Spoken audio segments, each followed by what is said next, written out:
नमस्कार, स्वागत है आपका इंडिया न्यूज़ 28 में। ये बात करते हैं तमिलनाडु की कुछ खास खबरों की। तमिलनाडु के त्रिची में सरकार द्वारा नई रेत खदानों को खोलने का विरोध में और रेत की लूट को रोकने की मांग करते हुए आम लोगों के नाला काची ने Trichy EP road town station road पर एनएसपी महल के पास विरोध प्रदर्शन किया। विरोध प्रदर्शन की अध्यक्षता त्रिची पूर्व जिला सचिव शाइनी ने की। जोसेफ, बाला सुब्रमण्यम, जयराम और कमल हासन, उमा, भाग्यलक्ष्मी, सेंथिल, मलरमन, दीनदयाल, कन्नन, राजाने, षणमुगम, वलारमती, धर्मलिंगम आदि उपस्थित थे। समारोह की अध्यक्षता डॉक्टर गुणशेखरन ने की।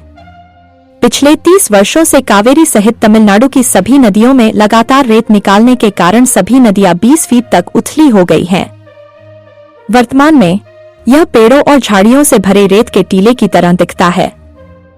कावेरी बेसिन में भूजल स्तर काफी कम हो गया है। कावेरी का पानी केवल कुछ महीनों के लिए उपलब्ध है। कावेरी के तट पर सैकड़ों सिंचाई कुएं और हजारों एकड़ कृषि भूमि भूजल पर निर्भर है। कावेरी नदी तमिलनाडु के 20 जिलों के लिए पीने के पानी का स्रोत भी है।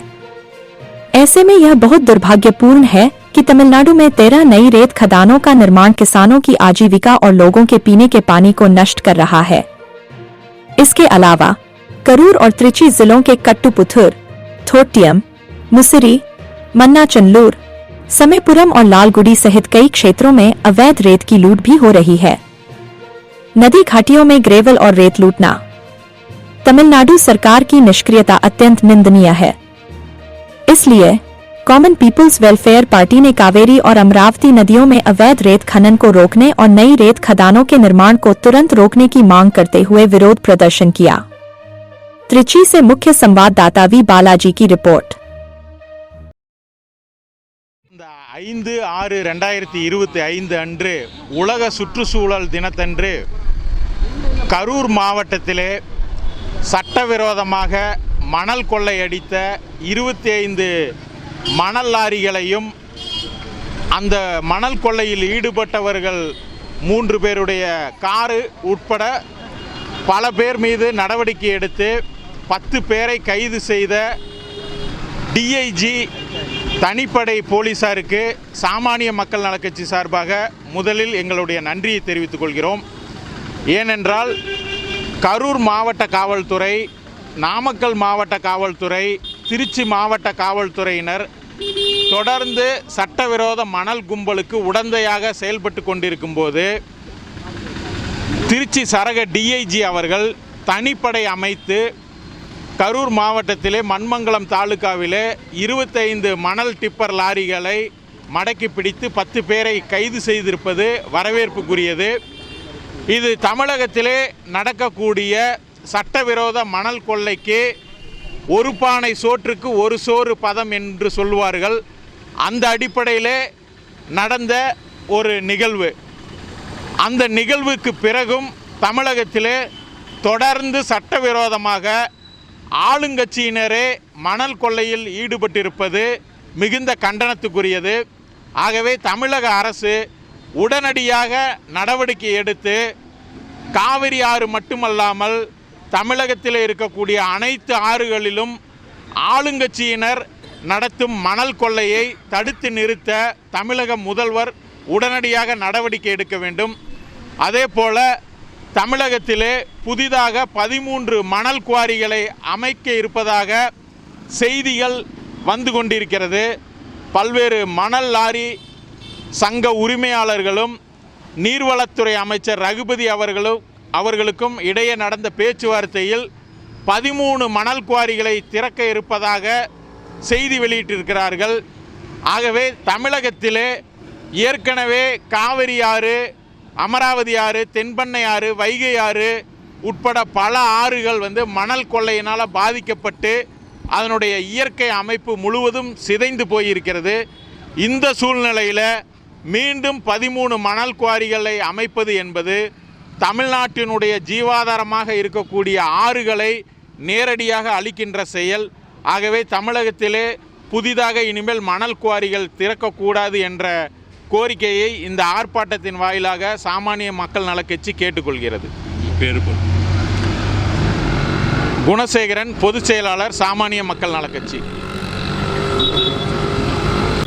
இந்த பதிவு கண்டிப்பாக போடுங்க. இது முதலமைச்சர் கண்டிப்பாக தெரியணும். தெரிஞ்சு நடக்குதா தெரியாமல் நடக்கான்னு எங்களுக்கு தெரியல. இதில் என்ன பிரச்சனை கேட்டீங்கன்னா, நீர்நிலையை பாதுகாக்கிறோம்னு நாங்கள் போராடுறோம். ஆனால் இந்த அமைச்சரோட தொகுதியில் அவரோட காலேஜ் இருக்கிறதுக்காக அந்த சுற்றுமுறை வாக்குறாங்க. அதை வரவேற்கிறோம். ஆனால் அந்த சாமானிய மக்கள் நலக்கட்சி கொடுத்த பெட்டிஷனில் அந்த காலேஜுக்காக முதல்ல வந்து பஸ் ஸ்டாண்டு புது பஸ் ஸ்டாண்டு வந்துச்சு. அடுத்தது இது வந்துருச்சு. ஆக மொத்தம் இந்த சாமானிய மக்கள் நலக்கட்சி சொல்கிற கோரிக்கையை ஏற்று செய்கிறாங்க. அதை ஏற்கிறோம். அதே போல் பஞ்சப்பூர் புது பஸ் ஸ்டாண்டு சாரி அழுந்தூர் கிராமம் கீரங்கம் தாலுக்கா 16 பேருக்கு கூட்டுப்பட்டா உள்ள இடம் கூட்டுப்பட்டா இடம் ஆடியோவுக்கு கேன்சல் பண்ணுறதுக்கு அதிகாரம் இருக்கு. ரூல் பிரகாரம் அதிகாரம் இருக்கு. அவர் கேன்சல் பண்ண மாட்டேங்கிறாரு. ஒரு நண்பர்கள்ட்ட தவறான போலி டாக்குமெண்ட் போட்டு ஆர்டர் கொடுக்குது. அந்த ஆர்டர் என்ன கொடுக்குது? பத்திர பதிவுத்துறையை பதிய சொல்லி எக்ஸ்பர்ட்டி ஆக்கி பார்ட்டிகேட்டிவ் எக்ஸ்பர்ட்டி ஆக்கி பத்திர பதிவுத்துறைக்கு பதிவு போடுறாங்க. அந்த பத்திர பதிவு பதிகிறாங்க. அந்த பதிவை வச்சு காவல்துறை பாதுகாப்பு கொடுக்குது.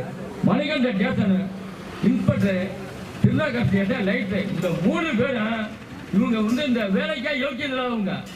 அவர் சட்டம் இருக்கிறாரு. சாமானிய சட்டம் இருக்கிறாரு. ஒரு மரியாதை கிடையாது. என்னோட செல்போனை வந்து ஸ்டேஷனில் கட்ட பஞ்சாயத்து பண்ணுறோம், அகாச்சகம் பண்ணாரு. எங்க சமான் கொடுத்தா நாங்கள் போயிருக்காங்க.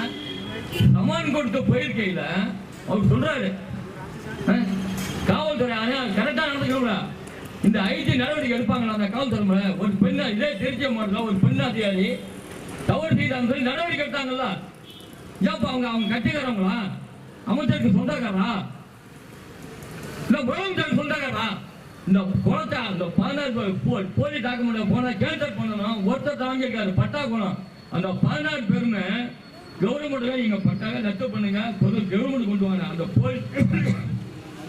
போலியான டாக்குமெண்ட்டை கேன்சல் பண்ணணும். இந்த நடவடிக்கை எடுப்பாங்களா? எடுக்க மாட்டாங்க. இந்த அமைச்சர் இருக்காரு பேரே சொல்றாங்க. எத்தனை வாக்கு வேணாலும் போடட்டும், சந்திக்க தயார் தானே.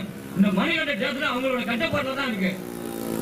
அந்த ராஜேந்திரன் எஸ்ஐ, இது இன்ஸ்பெக்டர், திருநகர் எஸ்ஐ, லைட்டு, இவங்க சேர்ந்து செல்போனை குடிக்கிறாங்க. சம்மன் கொடுத்து வர சொல்லி பேச்சுவார்த்தை எதுக்கு கூப்பிடுறாங்க? காலையில் 6 மணிக்கு 9 மணிலேருந்து 10 மணிக்கு போட்டாங்க. நாங்கள் மத்தியானம் 12 மணி வந்து ஆடியோ பார்க்க போகிறோம். உடனே வா, இன்ஸ்பெக்டர் வந்தார். உடனே வாங்க. இல்லைங்க சாயங்காலம் போகலாம். நைட்டு 11 மணிக்கு அந்த குற்றத்தை எடுக்க சொல்லுங்க. 6ஆம் தேதி 5வது மாதம் 2025 அந்த குற்றத்தை எடுக்க சொல்லுங்க. மணிகண்ட ஸ்டேஷன் தான். அவர் என்னென்ன ஐயா கேட்டார் அந்த ஸ்டேஷன் நடந்துருக்கு பாருங்க. திருட்டு தரமா அந்த போலியான அவங்கள்ட்ட அமௌண்ட்டை வாங்கிக்கிட்டு பச்சையா சொல்றேன். நான் 1 மாதம் நீ மிஞ்ச போய் நான் டான்சர் தானே போடுவேன், போடு பார்த்துக்கிறேங்கிறாரு. டான்சர் போட்டால் அவர் திருப்பி இன்ஸ்பெக்டர் ஆகுறாராம். ஒரு எஸ்ஏ, ஒரு சாதாரண எஸ்ஏ அவர் சொல்றாரு. நான் யாருன்னு தெரியுமா? வேடு படத்தா காட்டுற மாதிரி வேட்டியை மடிச்சு கட்டுறேங்கிறாரு. மடிச்சு கட்டி வர்றாரு. அவர் சரியான ஆம்பளையா இருந்தா அந்த திருநெல்வேலி எஸ்ஐ மடிச்சு கட்டி வர சொல்லுங்க. யூனிஃபார்ம் கழிச்சு வச்சு வர சொல்லுங்க. சினிமா பண்ணி அவர் பேசியிருக்காரு. நான் பொதுமக்களை இதை பதிவு பண்ணுவேன். இதை உளவுத்துறை கண்டிப்பா நீங்க தெரியப்படுறேன். அதே போல காவல்துறைகள் நல்லவங்களே இருக்காங்க. சிவமுறை இன்ஸ்பெக்டரா இருக்கட்டும், அரியமுறை இன்ஸ்பெக்டரா எத்தனையோ பேர் இருக்காங்க. இந்த மாதிரி நாகரிகமா நடந்துக்கிட்டது. துண்டை பிடிக்கிறாங்க. அப்படியே துண்டை பிடிச்சி செல்போன் வாங்கி வைக்கிறாரு. அவர் யாரும் அந்த அதிகாரத்தை கொடுத்தது? அமைச்சர் கொடுத்துருக்காரா இல்லை ஐஜி கொடுத்துருக்காரா? எங்களுக்கு அது தெரியணும். இந்த ஐஜி எங்களுக்கு பதில் சொல்லியே ஆகணும். திருச்சி மாவட்ட ஐஜி எங்களுக்கு பதில் சொல்லி ஆகணும். இல்லாட்டி நாங்கள் அந்த குற்றத்தை எங்களுக்கு ஆட்சியில் போட்டு வாங்கி நாங்கள் கோர்ட்டுக்கு போவோம். 6ஆம் தேதி உலக அழிஞ்சிச்சு. தமிழ்நாடு கொந்தளிக்க பார்த்துங்க. இது எட்டு அடிக்கிறாங்க. சாமானிய மக்கள் நலக்கட்சி மாவட்ட பொருளாதார ஏன்னா மேலே எதுக்கு நான் அஞ்ச மாட்டேன். நான் நியாயத்துக்கு போராடுறவன். யார்கிட்ட நின்று பதில் சொல்லுங்க அவசியம் இல்லை. இதை தூர் வர்றதுக்கு முன்னாடி அவங்களுக்கு அந்த அதிகாரம் இருக்கு. அவங்க பஸ் ஸ்டாண்டு வருதுன்னா அவங்க தூர் வர்றாங்க செய்யறாங்கல்ல. அது எடுக்கணுமா இல்லையா? எல்லா நேரடியாக கவுண்ட் பண்ணுமா இல்லையா? ஏங்க 17 பேர் கவர்மெண்ட்டுக்கு கொடுக்கணும்னு சொல்றாங்க. தனியாருக்கு காசை வாங்கிட்டு போலீஸ் சப்போர்ட்டு. அந்த ஆர்டர் என்ன போட்டுங்கன்னா தெளிவான ஆர்டருங்க. தெளிவான ஆர்டர் பத்திர பதிவுத்துறை பதிவு சொல்லி மட்டும்தான். அவருக்கு 1/2 ஏக்கர் தான் இருக்கு. ஆனால் 8.5 ஏக்கரை பதிவு பண்ணி போலியான அவங்களை போட்டு பதிவு பண்ணிருக்காரு. குற்ற நடவடிக்கைன்னு மணிகண்ட காவல் கண்டிப்பாக நடவடிக்கை எடுத்தவங்க. முக்கியமாக இந்த 3 பேருக்கு மேலே எடுத்தே ஆகணுங்க. எடுக்கணும்னா மீண்டும் இதை தொடர்பாக எஸ்பி ஆஃபீஸில் தான் நடவடிக்கை ஆர்ப்பாட்டமே நடக்கும்.